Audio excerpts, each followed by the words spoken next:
Welcome to the Slop Farm. Enjoy the video. You start by switching the Chromebook into developer mode, because that unlocks low-level access.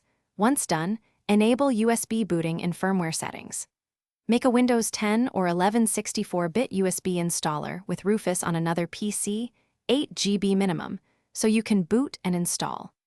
Download the custom firmware tool for your board, plus hardware drivers for Wi-Fi and touchpad, and save them to a second USB. This sets you up to flash firmware and avoid driver dead ends later. Now you replace the stock firmware with CBIOS or a UEFI build so the Chromebook will boot standard OS media. If the tool requires it, remove the right protect screw. Check your model guide. This is why you downloaded the firmware file first. Flash the firmware, reboot, and choose USB boot. When Windows setup starts, delete Chrome OS partitions, create an NTFS partition for Windows, and install. Make sure to keep your driver USB handy for post-install hardware fixes. Complete Windows setup, then immediately install chipset and storage drivers so hardware functions correctly. Follow with touchpad, audio, and Wi-Fi drivers because Windows may not detect proprietary components automatically.